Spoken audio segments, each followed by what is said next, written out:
Di dalam persidangan selalu dikatakan bahwasanya mahkamah itu hanya berwenang untuk memeriksa dan memutuskan soal hasil, soal outcome. Padahal kalau kita merujuk kepada konstitusi, pasal 22E, kemudian undang-undang pemilu dan lain-lain, itu pemilu harus dilaksanakan dengan jujur dan adil. Dan kalau kita periksa di dalam konstitusi juga tidak ada kata kepastian hukum saja. Yang ada adalah kepastian hukum yang adil. Dan kata yang mengandung unsur adil di dalam konstitusi itu ada 21 kali.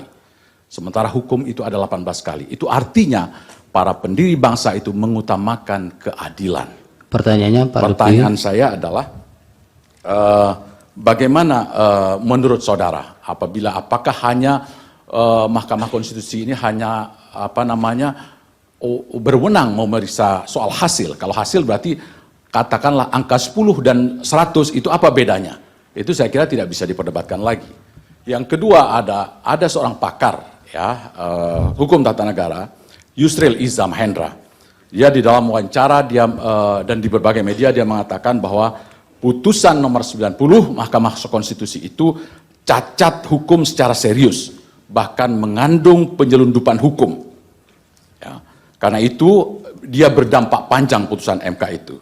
Sebab itu saudara Yusril mengatakan, andaikan saya Gibran, maka saya akan meminta kepada dia untuk tidak maju terus pencawapresannya. Saya mohon tanggapan dari saudara. Dan yang terakhir, saya minta pendapat dari saudara tentang bahwa hakim MK itu dalam memutus perkara, dia itu rujukan utamanya adalah Undang-Undang Dasar 1945 dan keyakinan hakim. Dengan demikian, apakah undang-undang tidak menjadi penting bagi hakim Mahkamah Konstitusi? Karena dia adalah bukan hanya the guardian of Constitution, tapi dia adalah the guardian of Pancasila. Baik, saya kira itu. Terima kasih Yang Mulia.